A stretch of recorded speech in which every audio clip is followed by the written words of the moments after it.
Ok- Assalamualaikum dan selamat pagi semua. Pagi ni kita akan pergi kepada bab 4, iaitu matematik pengguna percukaian.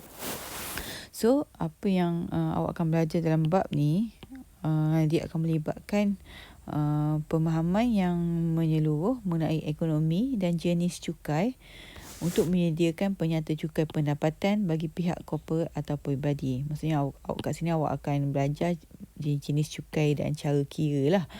Okey. Dia kata waktu dulu Kesultanan Melayu Melaka ni dia ada sistem cukai yang teratur. Yang dikenakan terhadap pedagang mengikut negara dan hubungannya dengan Melaka. So mula diperkenalkan di Persekutuan Tanah Melayu pada tahun 1947 di bawah Ordinan Cukai Pendapatan. So, ordinan ini digantikan dengan Akta Cukai Pendapatan. Okay. So, inilah istilah-istilah yang kita tahulah. Cukai jualan, cukai jualan perkhidmatan, cukai pendapatan, cukai pintu, tanah dan lain-lain lah. Kan? Okay, so dikata cukai ni adalah merupakan sumber kewangan yang utama bagi sebuah kerajaan untuk mentadbir urus dan membangunkan negara. Sebab tu dia kata duit kita pakai ni duit membayar cukai. So kalau awak perasan, kalau mak ayah awak pun dia ada bayar cukai lah dalam slip gaji dia orang. Okey, percukaian.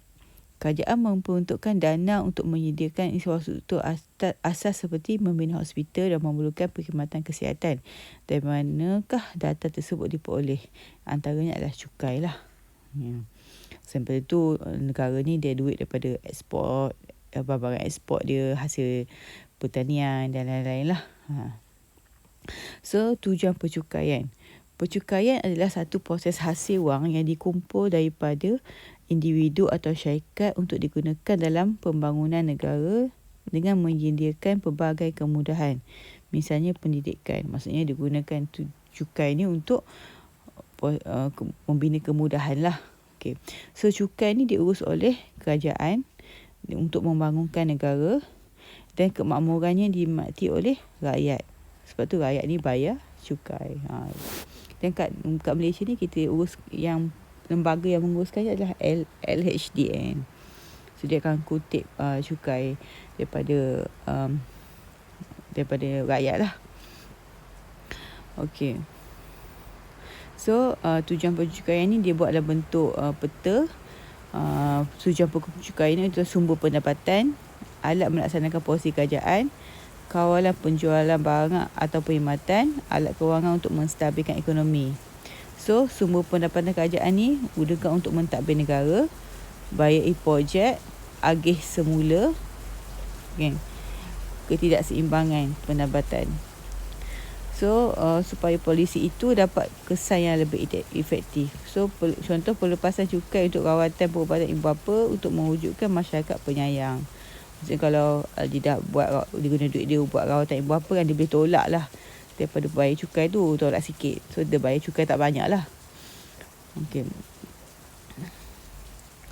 Okay, bla bla bla ni cukai boleh dikenakan pada satu barang atau perkhidmatan supaya rakyat dapat mengurangkan pembelian barang atau penggunaan perkhidmatan tertentu. Misalnya cukai rokok kan, bila dikenakan cukai kat rokok jadi mahal. So orang tidak beli dengan kerap lah. So kurangkan pembelian yang merosakkan kesihatan kan. Sama juga dengan arak dengan judi. Okey, pada keadaan tertentu cukai merupakan satu alat kewangan kerajaan untuk menstabilkan ekonomi. So, untuk guna duit tu untuk jana ekonomi.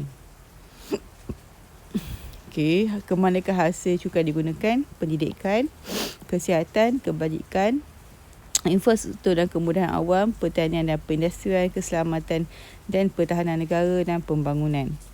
So, pembayaran cukai merupakan tanggungjawab rakyat, wajib dilaksanakan. Rakyat perlu membayar cukai secara jujur dan mematuhi undang-undang supaya kerajaan tidak menanggung kerugian. Perancangan akan terjejas jika negara hilang hasil cukai akibat sikap membayar cukai yang tidak jujur dan tidak bertanggungjawab. Okey, latihan kendiri 4.1A. Apakah tujuan percukaian?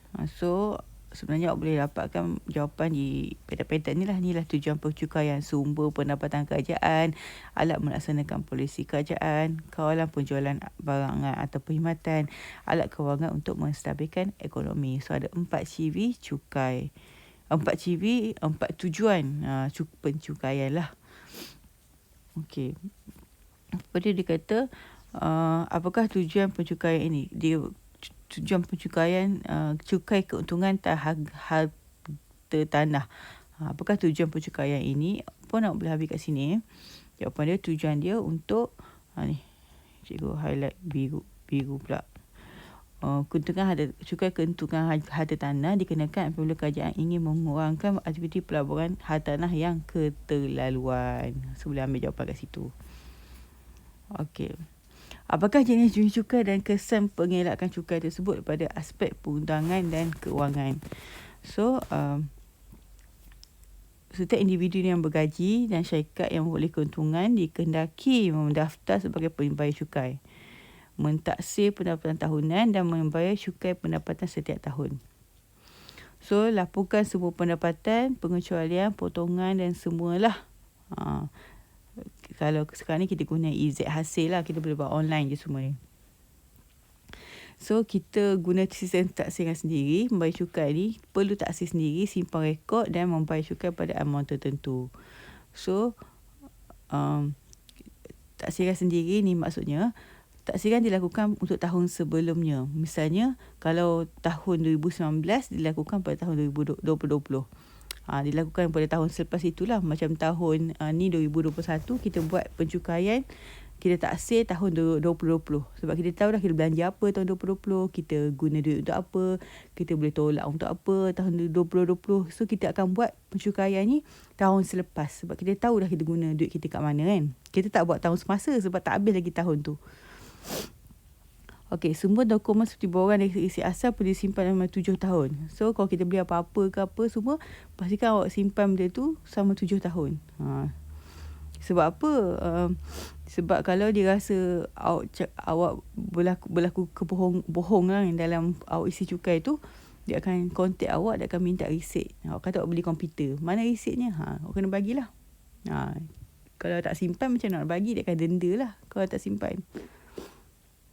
Okey, pembayar cukai boleh ajukan secara sekaligus kepada LHDN ataupun potongan cukai bulanan. Soalnya kita akan buat potongan cukai bulanan lah. Tolak dalam slip gaji terus. So, kesan pengelakan cukai ni, tidak memaklumkan layak dikenakan cukai boleh dikenakan 200 dan hingga 20,000 atau dipenjara. Ni pakai Akta Cukai Pendapatan 1967. Semua sama je ni. Cuma dia punya section lain-lain. Okey, tidak melaporkan pendapatan sebenar. Okey, boleh dikenakan denda 1,000 hingga 10,000. Dan penalti atas cukai terkurang. Kena bayar banyak lah kalau tidak lapor betul-betul. So, beli maklumat tidak tepat. Boleh dikenakan 1,000 hingga 10,000 juga. Mengelak cukai. Sengaja mengelak cukai atau membantu orang, boleh dikenakan denda juga. So, dia banyaklah kesalahan kalau tak buat cukai ni. Okey. Yang tadi tu cukai pendapatan lah. Tadi tu cerita pasal cukai pendapatan. Okey, jadi cukai yang lain adalah cukai jalan. Road tax. Ni pakai road tax ni. Road tax yang kat kereta dia tempel warna biru ni kan. Semua kenderaan, motosikal dan kereta, van ke semua kena cukai. Kecuali basikal lah, tak payah lagi. Okay. So, dia kena bayar sebelum tamat tempoh. Wajib dilekatkan, dia tunjukkan kepada kenderaan. Kena ada dekat lah, dekat kereta contohnya. Kalau kat motor tu dekat kunci tu kan, selalu kat kunci. Okey, kenderaan cukai jalan telah tamat tempoh lebih dari setahun perlu dihantar ke Puspakom untuk diperiksa. Okey, so kena bayarlah selepas tamat tempoh kan, jangan tunggu setahun. Kalau tak, dia kena pergi Puspakom kan. Okey, jikanya sukai jalan tidak bayar, kerana itu tidak berlaku untuk berada dalam jalan raya. Kalau dia tak bayar, dia jalan raya juga, dia boleh kena saman lah. Okey, JPJ akan kutip cukai ni. Ataupun kita boleh buat kat pejabat pos juga sekarang ni. Bayar kepada JPJ tapi buat kat pejabat pos. So kesannya boleh direndakan tidak melebihi RM2,000. Tapi sekarang ni waktu COVID ni bulan sampai bulan 3 tak silap dia kecualikan cukai kan. Jalan sebab dia tak proses. Tapi tetap kena beli insurans lah kalau nak naik kenderaan tu. Walaupun cukai jalan tak boleh buat lagi. Okey. Cukai pendapatan dah, cukai jalan dah, ni cukai pintu. Okey. Cukai dikenakan kepada semua pegangan atau harga tanah komersial dan kosong. Okey. Cukai ini cukai taksiran. Okey, dia boleh bayar di majlis pembandaran ataupun majlis daerah. Okey, kalau tak jelaskan ada notis lah. Kan, kau gagal dalam tempoh 15 hari setelah notis, warrant tahanan. Boleh main-main maksudnya rumah awak duduk tu, mak ayah awak tu memang ada bayar cukai lah. Kalau bukan rumah, masih tanah tapi mak ayah awak ada tanah pun dia kena bayar cukai kat tanah tu. Tak banyak pun, RM10 kot macam tu ikut keluasan tanah kan. Ni cukai tanah pula.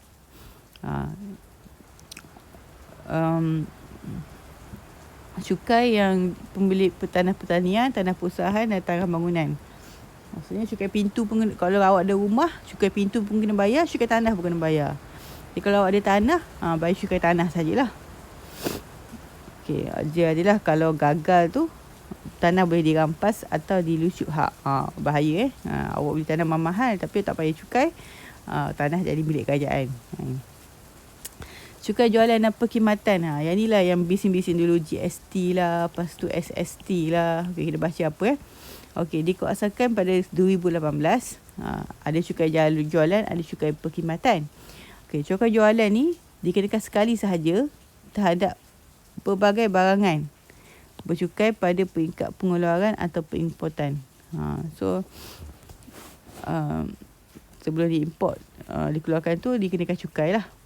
Cukai perkhidmatan, cukai dikenakan terhadap pengguna yang menggunakan perkhidmatan bercukai seperti hotel, insurans, takaful, penyediaan makanan minuman, telekomunikasi, kad kredit dan lain-lain. Maksudnya kalau contoh awak pergi hotel kan, awak bayar harga bilik.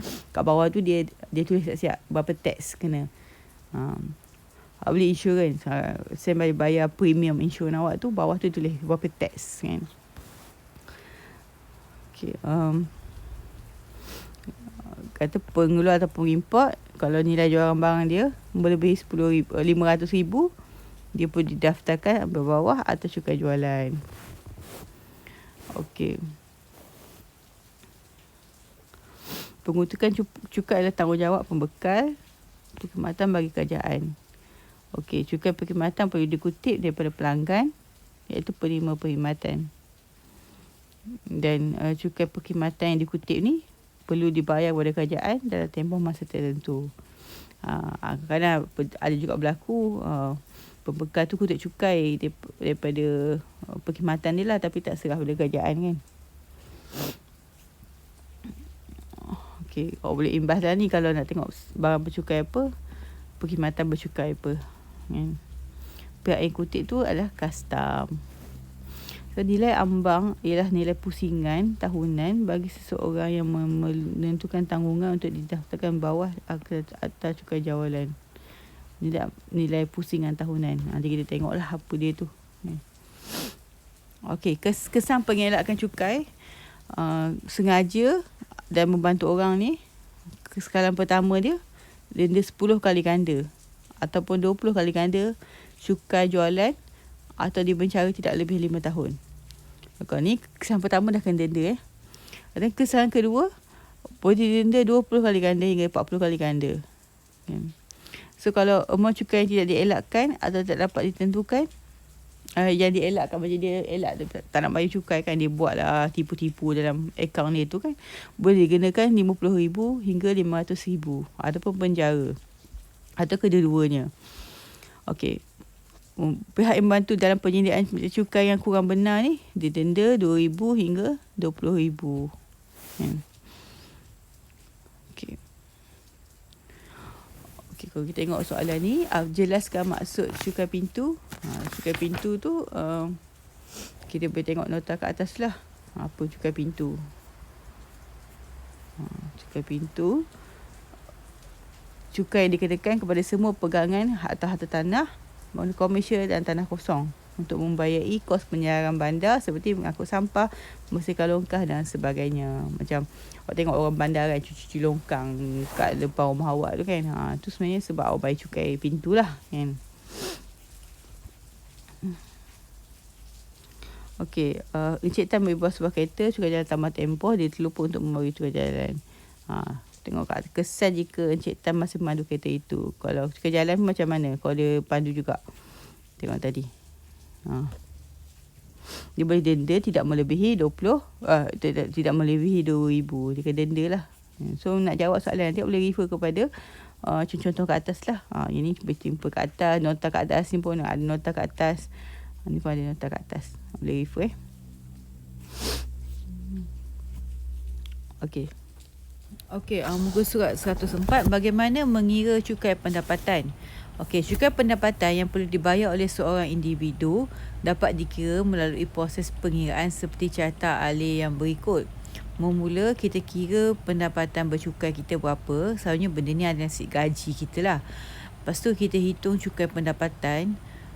Maksudnya cukai pendapatan ni yang kita bayar bulan-bulan tu ataupun yang bayar kepada LHDN sekaligus tu kita hitung. Kemudian kita tolak rebate cukai. Rebate cukai ni maksudnya kalau kita ada dia tolak insurans kesihatan kita boleh tolak, perbelanjaan ibu bapa yang umur 60 tahun ke atas boleh tolak, beli barang elektronik seperti komputer, handphone boleh tolak. Kita tolak yang tu. Kemudian kita dapatlah cukai pendapatan yang perlu dibayar. Okey, macam mana pendapatan bercukai tu? Okey, cukai pendapatan individu yang perlu dibayar dikira berdasarkan pendapatan bercukai. Pendapatan bercukai boleh diperoleh menggunakan persamaan seperti di bawah. Okey, jumlah pendapatan cukai tahunan, jumlah pendapatan cukai tahunan, tolak pengecualian cukai, dan tolak juga pelepasan cukai.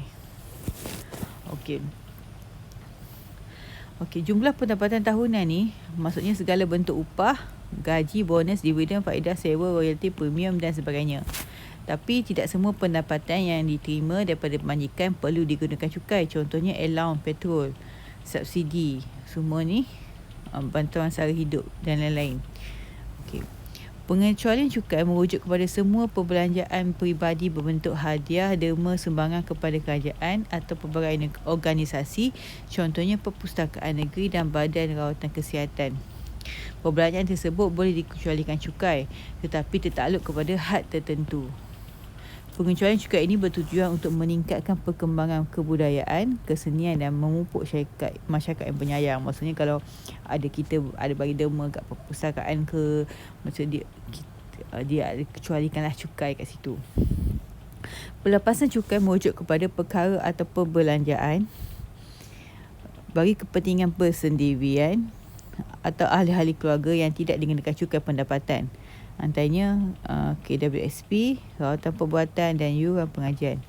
Ni pelepasan cukai ini bergantung pada dasar yang ditetapkan oleh kerajaan. Maksudnya kalau sama belajar tu boleh tolak lah kan pelepasan cukai.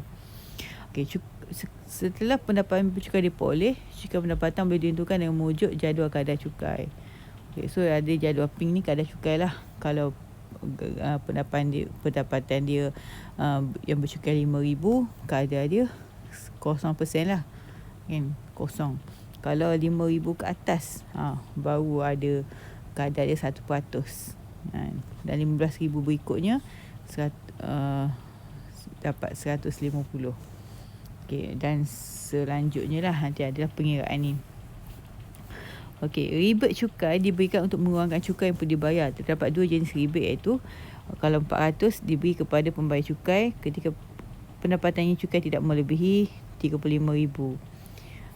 Lalu kalau bayar zakat fitrah ni dapat rebate juga. Rebate maksudnya dia bertolak lah. Bayar yang dia kena bayar tu tolak rebate. Contoh satu, Encik Khairul memperoleh pendapatan tahunan sebanyak 125,300 termasuk allowance. diberi bahawa allowance berjumlah 12,340 dikecualikan cukai.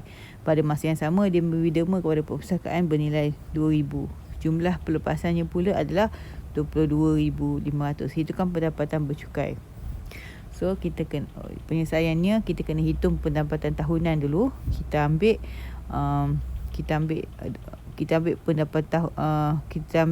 pendapatan tahunan kita 125,300 ni kena tolak dengan allowance tak dikenakan cukai kan. Dapat 112,960. So nak kira pendapatan bercukai dia, kita ambil pendapatan tahunan ni, tolak pengecualian yang ada derma kat perpustakaan tu, tolak dengan pelepasannya 22,500. So dia kena bayar 88,000. Pendapatan bercukai dia hanyalah 88,460. Okay, contoh 2, Ashraf mempunyai pendapatan bercukai sebanyak 47,531 pada tahun 2020. Dia telah membayar zakat berjumlah 280 pada tahun tersebut. Hitung cukai pendapatan yang perlu dibayar oleh Ashraf. Okey, pendapatan bercukai Ashraf 47,531. So dia dekat bahagian ni. Dekat pink tu dia dekat bahagian yang 35,000 hingga 500,000.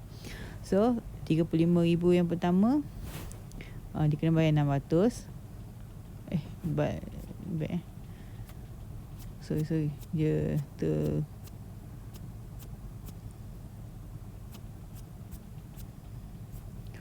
okey. Dia 47,000. So 35,000 yang pertama dah bayar 600. Dia tolak 600. 600.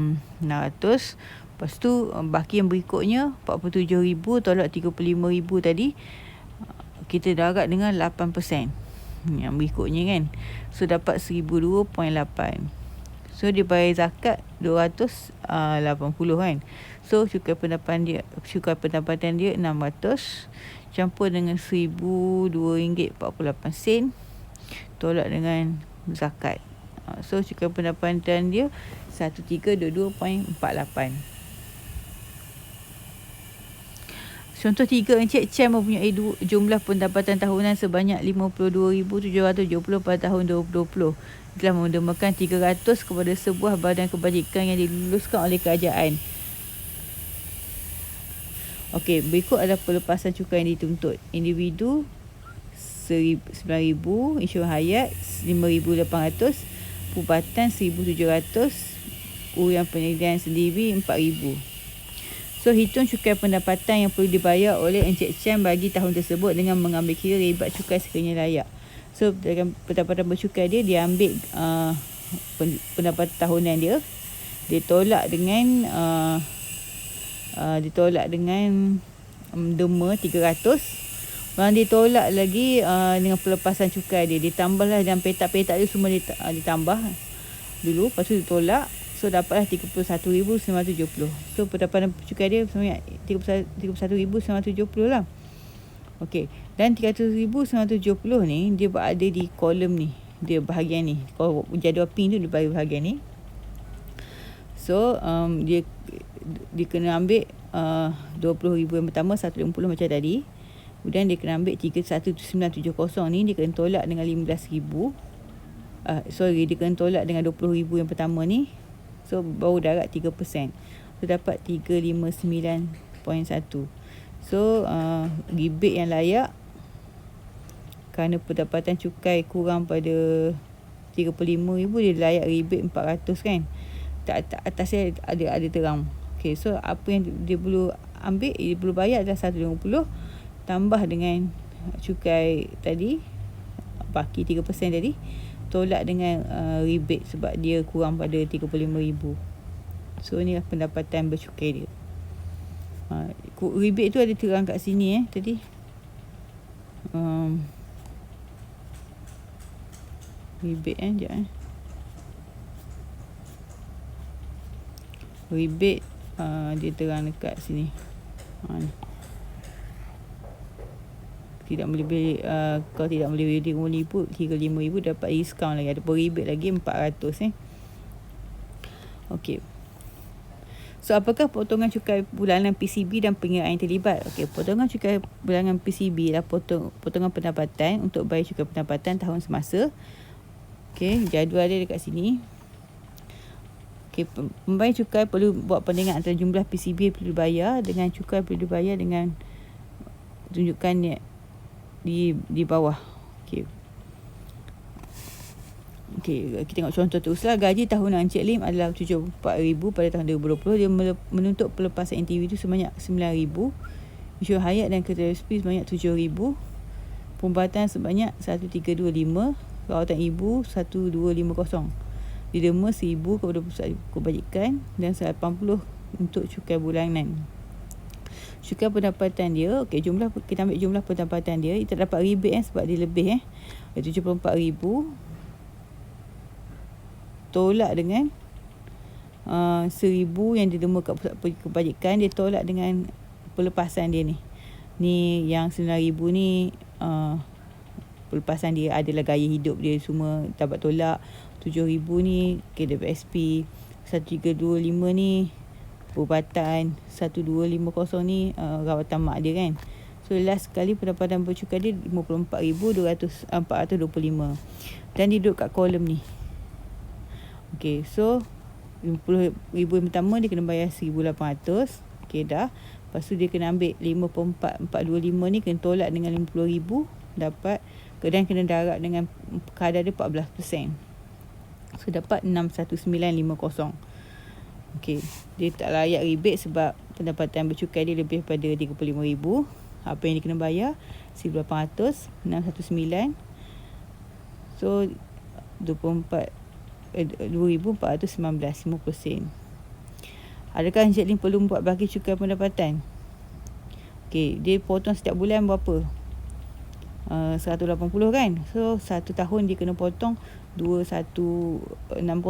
So cukai dia lebih kan. So 24,950 tolak dengan 2,160, dia kena bayar cukai 2,5950%.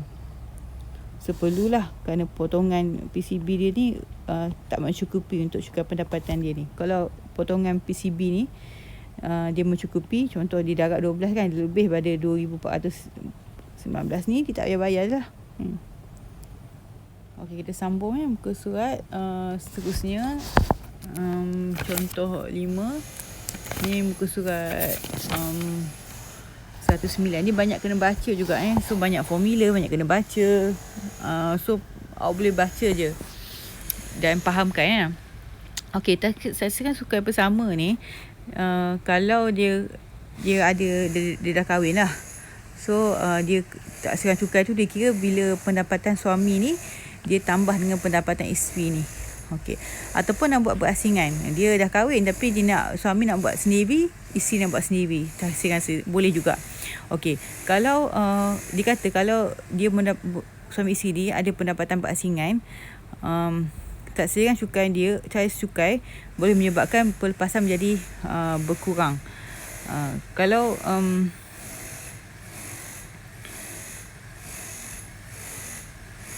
dia buat sekali kan, dia buat sekali macam kalau individu boleh tuntut 2,000 contoh untuk pelepasan gaya hidup macam internet, langganan kan. Tapi kalau dia buat sekali pun 2,000 juga dia boleh tuntut. Macam tu dah. Okay. So kalau dia tuntut asing-asing tu boleh menyebabkan pembayaran cukai meningkat dengan banyak sekali. Okey, kita tengok contoh 5 di mana pada tahun 2020 Encik Rajan dan isterinya mendapat gaji tahunan sebanyak RM53,000 dan RM57,000. Mereka masing-masing telah menemukan RM500 kepada badan kebajikan. Itu adalah pelepasan yang hendak dituntut oleh Encik Rajan dan isterinya. So ni Encik Rajan punya, ni isterinya punya. So perkara pertama tu individu, dia boleh tolak RM9,000 untuk diri sendiri, individu. Gaya hidup, hak dia RM2,500. Encik Rajan ni belanja RM2,500, isteri belanja RM2,700. Tapi hak isteri boleh tuntut ni RM2,500 juga ni, sebab dia lebih kan. Kalau insurans hayat, hak dia RM7,000. Encik Rajan ni RM5,000 lebih, isteri RM6,000 lebih, dua-dua boleh tuntut. Insurans perubatan hak RM3,000. So ni RM2,650, ni RM2,570. Okay, ni dia nak minta pelepasan lah. So hitung jumlah cukai pendapatan bagi Encik Rajan dan isterinya. Dia menggunakan cara tak serang cukai bersama dan serang cukai berasingan. Okey. So tengok tu dia buat dua-dua. Yang belah sini dia cukai bersama, ni cukai berasingan. So bila bersama, jumlah pendapatan ni dia tambah. So dapat 110,000. Bila berasingan dia asing lah, suami isteri. Okey. Derma pun seorang kan derma 500 je kan. So dia tambah dua-dua jadi 1,000. Ni 500. Okey, yang tu tak apa lagi. Okey, individu boleh tolak 9,000. Okey, kalau dia bersama pun 9,000. Kalau dia berasingan pun masing-masing 9,000. Kalau dia teruskan suka bersama, dia 9,000 ni sekali je kan, nampak. Dia tak tolak 18,000, dia tolak 9,000 je. Okey, gaya hidup pun dia limit dia 2,500 je, walaupun tak siran cukai bersama. Better dia buat asing-asing tengok. Seorang boleh tolak 2,500, seorang boleh tolak 2,500 kan. Kalau insurans hayat 7,000 je limit kan. Kalau dia asing-asing 5,830 untuk suami, 6,000 untuk isteri kan. So kalau dua-dua ni tambah dia lebih 7,000. So paling banyak dia boleh tuntut kalau tak siran cukai ni 7,000 je walaupun dua orang kan. So sama juga benda lain. Last kali tengok cukai pun dibayar kalau bersama 8,275. Berbanding kalau individu ni yang kalau suami kena bayar 125, isteri kena bayar 714. Kalau gabung pun dapat 840 je. So inilah kata kalau tak siran cukai buat bersama, hak tuntutan pelepasan tetap dikira sekali sahaja. Macam rugi lah kan. Kalau contoh tadi lah macam gaya hidup, seorang boleh dapat 2,500. Kalau dia buat tak siran cukai bersama, dapat 2,500 je. Kalau dia buat asing-asing, seorang-seorang dapat 2,500. Contoh ni macam tu lah. So taksiran cukai berasingan lebih sesuai digunakan kerana cukai pendapatan perlu dibayar jauh lebih rendah, 840 berbanding dengan 8,275. Okey, next macam mana kita kira cukai jalan pula? Tax Cukai jalan digunakan berdasarkan kapasiti enjin kenderaan yang digunakan. Biasanya cukai lebih tinggi kalau lebih tinggi kapasiti enjinnya. Maksudnya CC lebih tinggi, lebih mahal lah kadar cukai jalan dia. Maksudnya kalau motor dengan kereta, kereta lebih mahal lah kan. Okey. So kalau ditulis kat jadual kat bawah ni, kapasiti enjin banyak ni, kadar dia RM9. Kalau banyak ni RM12. Kalau banyak ni RM30. So Encik cuma memiliki sebuah motosikal kegunaan persendirian di Sarawak dengan kapasiti enjin 260cc. Maksudnya duduk kat sini lah kan. Itu kan cukai jalan untuk motosikalnya. So RM30 lah berdasarkan jadual. Okey, contoh 7. Jadual di bawah menunjukkan kadar cukai jalan kereta persendirian di Semenanjung Malaysia. Dia lain kalau guna sendiri atau guna company lain yang dia pencukai. Okey, so dia bagi macam tu. Alan memiliki 2 buah kereta kegunaan persendirian di Melaka dengan kapasiti enjin masing-masing adalah 859. Okey, 859 duduk sini kan. Dan 1997 duduk sini. Kan? Itu cukai jalan untuk kedua-dua keretanya. So, kalau kereta dia yang 859cc ni, dia perlu bayar RM20. Okey. Yang satu lagi tu 1997cc tu, dia kena ambil kadar asas ni 280. Dan untuk melebihi 1,800 kan. So dia ni 1997. So dia kena ambil 1997. Tolak ni. Melebihi tolak 1,800. Dia kena harap dengan 50 sen. Okey. So bila dia buat ni, dia dapat RM98.50. Lepas tu dia kena tambah dengan tadi tu 280. So dia dapatlah 378.50 sen. So jumlah cukai dua-dua ni, cukai 859 yang ni, cukai 1997 punya sisi pun yang ni. Kita tengok jadual je untuk jawab soalan ni. Okey, yang cikgu tadi tu sebab kalau 1,800 ni baru kadar progresif ni. Kalau sebab dia 1997 kan, lebih ada 1,800 kan, baru kita guna kadar progresif ni. Okey. Tadi cukai jalan, ni cukai pintu. Okey, cukai pintu ditetapkan oleh pihak berkuasa berdasarkan lokasi dan jenis hak tanah. Okey, perlu dibayar setiap tahun. Okey, jumlah cukai pintu ni adalah kadar cukai pintu darat dengan nilai tahunan. Okey. So nilai tahunan ni dia kata anggaran kasar sewa tahunan. Yang ditetapkan oleh kerajaan lah kan. Okey, contoh 8, Mariani memiliki sebuah rumah kediaman di Subanjaya. Dia menerima bil cukai pintu daripada Majlis Perbandaran Subanjaya. Diberi bahawa nilai tahunan adalah 6,580 dan kadar cukai pintu adalah 5%. Hitung cukai pintu perlu dibayar oleh Mariam. So, kita ambil rumus tadi. Kita ambil 5%, kadar, darat dengan nilai tahunan. So, kena bayar cukai pintu 329. Okey, setiap setengah tahun maksudnya kena bahagi 2 lah. 164 50% pada setiap setengah tahun. Okey, tadi cukai pintu maksudnya yang ada rumah lah, kan. Kalau tak ada rumah tapi ada tanah pun kena bayar cukai tanah. So, kadar bayaran dia adalah jumlah cukai tanah. Kita ambil kadar cukai tanah setiap unit keluasan dan darat dengan jumlah keluasan tanah. Itu formula dia. Okay, Encik Hamid memiliki sebuah rumah berkeluasan 130 meter square. Diberi bahawa kadar cukai tanah dikenakan adalah 0.43 setiap meter persegi. Hitung jumlah cukai perlu dibayar oleh Encik Hamid setiap tahun.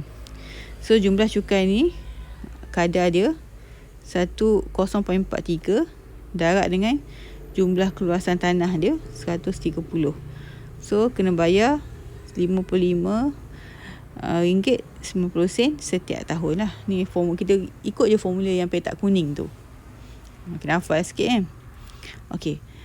Kemudian kita ada cukai jalan dan perkhidmatan. Kadar cukai jalan untuk barangan adalah berbeza, iaitu 5%. Okey. 5%, 10%. Atau kadar-kadar lain bergantung kepada barang. Kalau cukai perkhidmatan adalah 6%. Maksudnya sekali cukai jualan ni berdasarkan barang apa. Ada yang 5%, ada yang 10%. Tapi cukai perkhidmatan ni dia tetap 6% lah. Okey, kalau kata kat sini cukai perkhidmatan setiap kredit kad adalah RM20 setahun. Okey, Sofia menyewa sebuah hotel di Selesa dengan harga 240 semalam. Sofia menginap di hotel itu sebanyak 2 malam. Diberi bahawa hotel itu menggunakan cukai perkhidmatan sebanyak 6%. Hitung cukai perkhidmatan yang perlu dibayar oleh Sofia. So, semalam kan 240, dia kena darat dengan 2 malam sebab dia tidur 2 malam. Lepas tu dia kena darat dengan cukai perkhidmatan 6%. So, dapat RM28.80. Sebenarnya semua ni guna formula sahaja. Okey, so cikgu dah ajar. Cikgu dah terangkan contoh-contoh ni. Banyak kan. So, buat latihan ni lah. Latihan ni. Cikgu akan tulis juga latihan ni. Okay. Cikgu tak masuk lagi yang lain lah. Masuk sampai cikgu terangkan sampai muka surat 114 sahaja. Okay, semak buat kerja.